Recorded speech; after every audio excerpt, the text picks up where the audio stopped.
ലോക്സഭാ തെരഞ്ഞെടുപ്പ് അതിൻ്റെ അവസാന ലാപ്പിലേക്ക് കടക്കുമ്പോൾ തിരുവനന്തപുരത്തെ പൊതുജനങ്ങൾക്ക് എന്താണ് പറയാനുള്ളതെന്ന് ഒന്ന് ചോദിച്ചറിയാം. തിരുവനന്തപുരത്താണെങ്കിൽ രാജീവ് ചന്ദ്രശേഖരന് സാധ്യതയുണ്ട്.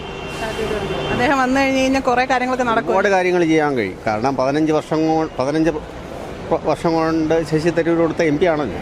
ഇവിടെ എന്താണ് എന്തൊക്കെ പ്രതീക്ഷകളാണ് ഉള്ളത് അദ്ദേഹം വന്നു കഴിഞ്ഞാൽ? ഇവിടെ ശരിക്കും പറഞ്ഞാൽ രാജീവ് ചന്ദ്രശേഖരനെ പോലെ വരുമ്പോൾ സാധാരണക്കാരന് പുതിയ തലമുറയ്ക്ക് ഒരുപാട് ഗുണം ചെയ്യുന്ന IT മേഖലകളിലേക്ക് ഒരുപാട് ഗുണം ചെയ്യുന്ന നല്ല കാര്യങ്ങളുണ്ടാവുമെന്നാണ് പ്രതീക്ഷ. പക്ഷേ ഞാൻ യഥാർത്ഥത്തിൽ ആറ്റിങ്ങൽ മണ്ഡലക്കാരനാണ്. അപ്പോൾ കേരളത്തിൽ മൊത്തത്തിൽ എന്തായിരിക്കും ഒരു അവസ്ഥ? കേരളത്തിലെ അവസ്ഥ എന്ന് പറയുന്നത് ഇടതുപക്ഷം കഴിഞ്ഞ പ്രാവശ്യം ഒന്നായിരുന്നു, ആലപ്പുഴ മാത്രം. ഇപ്രാവശ്യം വലിയ പ്രതീക്ഷയ്ക്ക് സാധ്യതയില്ല, എന്നായിരുന്നാലും ചെറിയൊരു വ്യത്യാസം ഉണ്ടാവും എന്നുള്ള പ്രതീക്ഷയിലാണ്. BJPക്ക് സാധ്യതയുണ്ട്. അത് തൃശ്ശൂരാണെന്നോ പത്തനംതിട്ടയാണെന്നോ തിരുവനന്തപുരമാണെന്നോ ആറ്റിങ്ങലാണെന്നോ ആലപ്പുഴയാണെന്നോ ഒന്നും പറയാൻ നോക്കില്ല. പക്ഷേ സാധ്യതയുണ്ട്. വലിയ സാധ്യതയുള്ള സമയമാണ് ഇപ്പോൾ. അതായത് നരേന്ദ്രമോദിയുടെ വികസന പ്രവർത്തനത്തിൻ്റെ ഭാഗമായിട്ട് നല്ല സാധ്യതയുള്ള സമയം. കേന്ദ്രത്തിൽ സംശയമൊന്നുമില്ല. കേന്ദ്രത്തിൽ നരേന്ദ്രമോദി അധികാരത്തിൽ വരും. അത് ഇനി ഏകദേശം 60 വർഷത്തോളം കോൺഗ്രസ് ഭരിച്ചതുപോലെ ഏകദേശം 50 വർഷത്തോളം ഇനി 50 വർഷത്തോളം BJPക്ക് ഭരിക്കാനുള്ള നരേന്ദ്രമോദിയുടെ കീഴിൽ ഭരിക്കാൻ കഴിയും. നരേന്ദ്രമോദി നല്ല വ്യക്തി തന്നെയാണ്. ഇത് ഇനി ഇന്ത്യൻ രാഷ്ട്രീയത്തിൽ നരേന്ദ്രമോദിയെ വെല്ലാൻ ഒരു രാഷ്ട്രീയ ഇന്നില്ല. BJPക്ക് ഒരു സാധ്യതയുള്ള ഒരു ടൈമായത്. വേറൊന്നുമല്ല, ശശി തരൂർ നേരത്തെ ജയിക്കേണ്ടത്. പക്ഷേ ഇപ്പോൾ ഇടതുപക്ഷത്തിന് ശക്തരായ സ്ഥാനാർത്ഥി വന്നതുകൊണ്ട് വോട്ട് കൺവേർട്ട് പോകാനുള്ള സാധ്യതയുണ്ട്. അപ്പോൾ ഒരു മൂന്നാം മുന്നണി ജയിക്കാനുള്ള ഒരു മാത്തമാറ്റിക്സ് സ്ട്രാറ്റജി അത് അവിടെ ഉണ്ട്. പിന്നെ വികസനത്തിൻ്റെ കാര്യം നോക്കുകയാണെങ്കിലും വ്യക്തിപരമായിട്ടും ശശി തരൂരാണ് ഹൈ ക്വാളിഫൈഡ്. പക്ഷേ ഈ 3 കരുത്തരായ സ്ഥാനാർത്ഥി വന്നതുകൊണ്ട് ഒരു ഭരണമാറ്റം കേന്ദ്രത്തിൽ എന്തായാലും മാറാൻ പോകുന്നില്ല. പിന്നെ ഇവിടെ മാറിയിട്ട് അങ്ങനെ വലിയ ദോഷമുള്ള കാര്യങ്ങളൊന്നും ശശി തരൂർ ചെയ്യത്തില്ല. അയാൾ പാർലമെൻറ്റിൽ അദ്ദേഹത്തിന് പോലുള്ള ആളുടെ ശബ്ദം ആവശ്യമാണ്. പക്ഷേ ഇപ്പോഴും BJPക്ക് അനുകൂലമായിട്ട് തിരുവനന്തപുരത്തുള്ള ഘടകമെന്ന് പറയുന്നത് ഈ ഇടതുപക്ഷത്തിലെ വോട്ടുകൾ പന്നി രവീന്ദ്രൻ പിടിക്കുകയാണെങ്കിൽ പരമ്പരാഗതമായിട്ടുള്ള കോൺഗ്രസ് വോട്ടുകൾ ശശി തരൂരിന് കിട്ടും. അപ്പോഴേക്കും അവിടെ ഒരു പുതിയ കുറച്ച് വോട്ട് പാറ്റേൺ ചിലപ്പം BJPയിലോട്ട് പോകാൻ സാധ്യതയുണ്ട്. അങ്ങനെയാണെങ്കിൽ BJP ഇവിടെ ഒരു തീർച്ചയായിട്ടും സാധ്യതയുണ്ട്. തരൂരും പന്നീനെ സമ്മതിച്ചു കഴിഞ്ഞു. BJP ആയിട്ടാണ് മത്സരം. ഇപ്പോൾ ഇത്തവണ തിരുവനന്തപുരം ഒരു പുതിയ ഒരു രീതിയിൽ നമ്മളുടെ മോദി സർക്കാരിൻ്റെ രാജീവ് ചന്ദ്രശേഖർ വരണമെന്നാണ് എൻ്റെ ഒരു താല്പര്യം. കാരണം ഈ പറഞ്ഞ 2 നേതാക്കളും പല ആൾക്കാർ തമ്മിൽ പല നൂറ്റാണ്ടുകൾ മത്സരിച്ചിട്ട് പോലും യാതൊരുവിധ ഗുണങ്ങൾ ഉണ്ടെന്ന് പറഞ്ഞാൽ ഉണ്ട്, പക്ഷേ ഇല്ല എന്ന് പറഞ്ഞാൽ ഇല്ല. ഫലവത്തമായ രീതിയിൽ പുതിയ ഒരു ആൾ വന്നാലേ അതിൻ്റേതായ മാറ്റം ജനങ്ങൾക്ക് ഇനിയൊരു അറിവുണ്ടായിട്ട് ഇനി ആ ആൾക്കാരെ ഇനിയും വീണ്ടും ജയിപ്പിക്കണോ വേണ്ടെന്ന് ജനങ്ങൾക്ക് വിലയിരുത്താൻ പറ്റുള്ളൂ. നേരത്തെ ഉണ്ടായിരുന്ന ആൾക്കാർ വന്നിട്ട് വീണ്ടും അവർ ചെയ്യാമെന്ന് പറഞ്ഞിട്ട് നമ്മൾ കേട്ട് മടുത്തു. ഇനി പുതിയൊരാൾ വന്നിട്ട് പുള്ളിയുടെ ഒരു കാഴ്ചപ്പാടിൽ കേരളം എങ്ങനെ കൊണ്ടുപോകണമെന്ന് പുള്ളി കാഴ്ചപ്പെട്ട് കഴിഞ്ഞാൽ അതേ രീതിയിൽ ഇനി തുടർന്ന് കൊണ്ടുപോകണമെന്നുള്ളത് ജനങ്ങൾ മനസ്സിലാക്കി ഇനി അവരെ ജയിപ്പിക്കണം വേണ്ടെന്നുള്ളത് തീരുമാനമെടുക്കും. അതുകൊണ്ട് ചന്ദ്രശേഖർ വരണമെന്നാണ് എൻ്റെ ഒരു പ്രാർത്ഥന. പറഞ്ഞു കഴിഞ്ഞു BJP ആയിട്ടാണ് മത്സരമെന്ന്. അപ്പോൾ ഇത്തവണ തിരുവനന്തപുരം ആരുടെ കയ്യിലായിരിക്കും? അത് നമുക്ക് പറയാൻ പറ്റില്ല. ഇപ്പോൾ എൻ്റെ വോട്ട് കൊണ്ട് ഇപ്പം ആരുടെ കയ്യിൽ പോകുമെന്ന് എനിക്ക് പറയാൻ പറ്റില്ല. എന്നാലും ആരെങ്കിലും വരണമെന്ന് ആഗ്രഹം കാണത്തില്ല. അപ്പം ആരെങ്കിലും വരണമെന്ന് പറഞ്ഞു കഴിഞ്ഞാൽ ഇപ്പോൾ സെൻട്രൽ ആരാണോ ഭരിക്കുന്നത് അവർ വരണമെന്നുള്ള ആഗ്രഹമുണ്ട്. പിന്നെ അതിപ്പോൾ നമ്മൾ പറയും പോലെ അല്ലല്ലോ. കാരണം ജനിച്ചപ്പോഴേ ഈ രക്തത്തിൽ കൂടെ ഓടുന്ന ആൾക്കാരുണ്ട്. പിന്നെ അതുകൊണ്ട് ഇപ്പം ഈ നല്ലതും ചീത്തയും നോക്കിയല്ലല്ലോ വോട്ട് ചെയ്യുന്നത്. ഒരു വാശിയുടെ പുറത്തൊരു വോട്ട് എന്നുള്ളതൊക്കെ നല്ലത് വരണം, നല്ലത് ചെയ്യണം എന്നുള്ള രീതിയിൽ ആരും ചെയ്യുന്നില്ല. എൻ്റെ 10-75 വയസ്സിൻ്റെ ഇടയ്ക്ക് വെച്ച് നോക്കുകയാണെങ്കിൽ അങ്ങനെയാണ് എനിക്ക് അനുഭവങ്ങളുള്ളത്. മനസ്സിലാക്കി ആരെങ്കിലും ഒരാൾ സെൻട്രലിൽ വരണം, നല്ലൊരു ഭരണം വേണം എന്നുള്ള രീതിയിൽ ആഗ്രഹിക്കുന്നവനാണ് ഞാൻ. അതനുസരിച്ചിട്ടുള്ള വോട്ട് ഞാൻ കൊടുക്കാൻ ഉദ്ദേശിക്കുന്നുണ്ട്.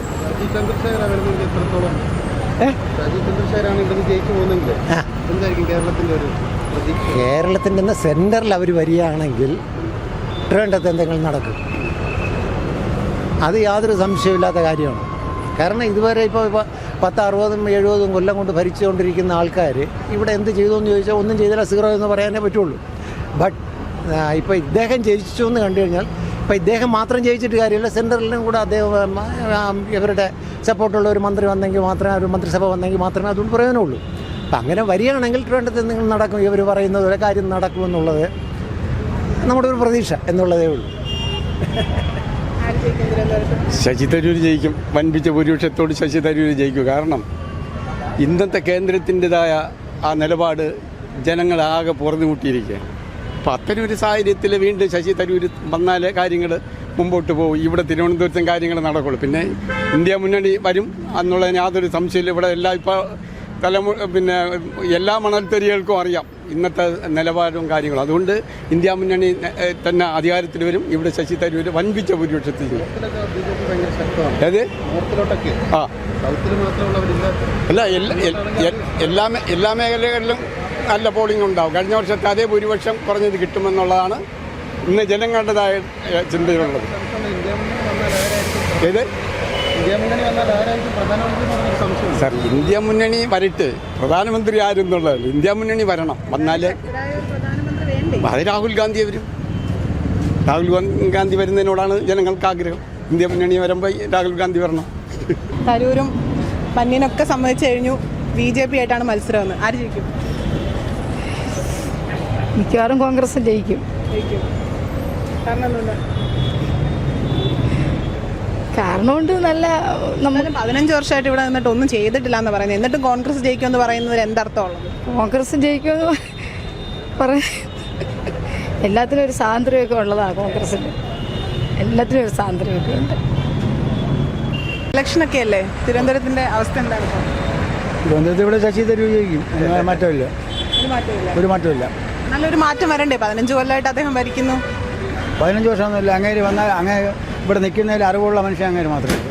അല്ല, അറിവുള്ള മനുഷ്യൻ അങ്ങേര് മാത്രമേ ഉള്ളൂ. അങ്ങേര് ജയിക്കുള്ളൂ, ഒരു മാറ്റമില്ല. ശശി തരൂർ ജയിക്കാനാണ് സാധ്യത കാണുന്നത്. തിരുവനന്തപുരം ആര് കൊണ്ടുപോകും? എൻ്റെ വിശ്വാസം പന്ന്യൻ രവീന്ദ്രൻ കൊണ്ടുപോകുന്നതാണ്. മറ്റു 2 സ്ഥാനാർത്ഥികളും ശക്തരല്ല എന്നാണ് അപ്പോൾ പറഞ്ഞത്. ശക്തരല്ല എന്നല്ല, പക്ഷേ മുൻ ചരിത്രങ്ങൾ എടുത്ത് നോക്കുമ്പോൾ പന്ന്യൻ രവീന്ദ്രനാണ് ഏറ്റവും പവർഫുൾ എന്നാണ് എൻ്റെ ഒരു വിലയിരുത്തൽ. ഇലക്ഷനൊക്കെ അല്ലേ, തിരുവനന്തപുരത്തിന്റെ അവസ്ഥ എന്താണ്? തിരുവനന്തപുരത്തിൻ്റെ അവസ്ഥ ആര് ജയിക്കുമെന്നാണ് ഉദ്ദേശിച്ചത്? ക്രോസ് വോട്ടുകൾ വരാൻ സാധ്യതകളുണ്ട്. ആര് ജയിക്കുമെന്ന് വ്യക്തമായൊരു സംഗതിയിലോട്ട് പറയാൻ കഴിയത്തില്ല. എന്നാലും ആര് വരണമെന്ന് ആഗ്രഹിക്കുന്നു? പ്രത്യേകിച്ച് അങ്ങനെ ഒരു ആഗ്രഹമില്ല. നോട്ട വരണമെന്നാണ് ആഗ്രഹം, പക്ഷെ അതെന്തായാലും വരില്ലല്ലോ.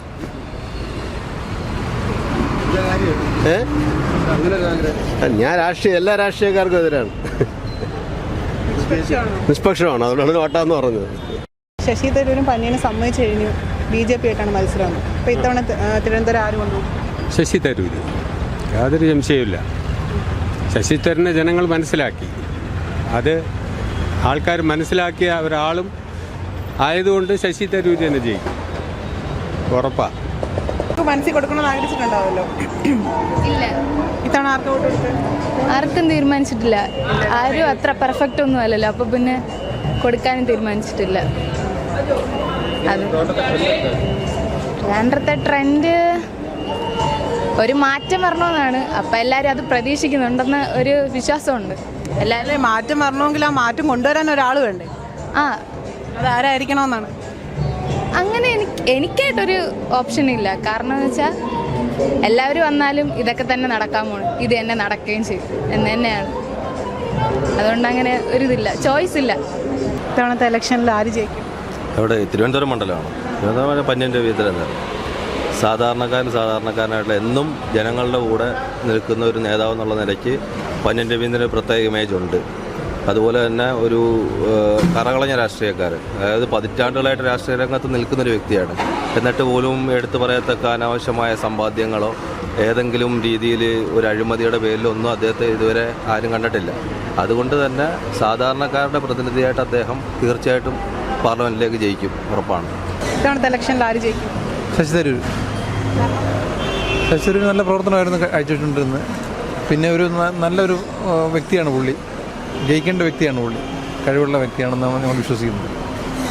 ശശി തരൂർ തന്നെ. ഇത്തവണ ആർക്കാ സാധ്യത കൂടുതൽ? സാധ്യത കൂടുതലെന്ന് പറഞ്ഞാൽ കമ്മ്യൂണിസ്റ്റ് പാർട്ടിക്കാണ്. അത് മെയിനായിട്ടും കമ്മ്യൂണിസ്റ്റ് പാർട്ടിയിൽ അംഗീകരിക്കുന്നവനാണ് ഞാൻ. മാർക്സിസ്റ്റ് പാർട്ടി എന്ന് പറഞ്ഞാൽ അങ്ങേരെ മെയിനായിട്ടുള്ളൊരു പാർട്ടിയാണ്. ആദ്യം മുതൽ വോട്ടിടാൻ തുടങ്ങിയതേ അങ്ങേരിക്ക് വേണ്ടിയാണ്. ഇപ്പോഴും അങ്ങനെ എന്നെ അംഗീകരിച്ചുകൊണ്ടിരിക്കുകയാണ്. എൻ്റെ സ്ഥലം പേയാട് പ്ലാവറക്കണം. ഞാൻ നല്ലവനാറ്റി എന്നെ ജീവിക്കുന്നതും എൻ്റെ ഭാര്യയൊക്കെ മരിച്ചു. അങ്ങനെ ഇപ്പോൾ മോൻ്റെ കൂടെ ഇളയ മോൻ്റെ കൂടെ മൂത്ത മോൻ്റെ കൂടെയാണ് ഞാൻ ജീവിക്കുന്നത്. അങ്ങനെ ഒരു ദുഃഖത്തിൽ അങ്ങനെ പോകുന്നു. ഞാൻ ആദ്യം മുതലേ വോട്ടിടാൻ എൻ്റെ ഭാര്യയും ഞാനും അന്ന് മുതലേ കമ്മ്യൂണിസ്റ്റ് പാർട്ടിയിലുള്ള ഒരംഗമാണ്. അത് ആദ്യം മുതലേ എൻ്റെ മോനും അതിലുള്ളതാണ്. ഇളയ മോനും യൂണിയനിൽ ജോലിയുണ്ട്. പേയാട് യൂണിയനിൽ ജോലിയുള്ളൊരു മോനാണ്. അങ്ങനെയുള്ളൊരു സന്തോഷത്തിൻ്റെ ഇപ്പം ഇളയ മോൻ്റെ കൂടെയാണ് ഞാൻ.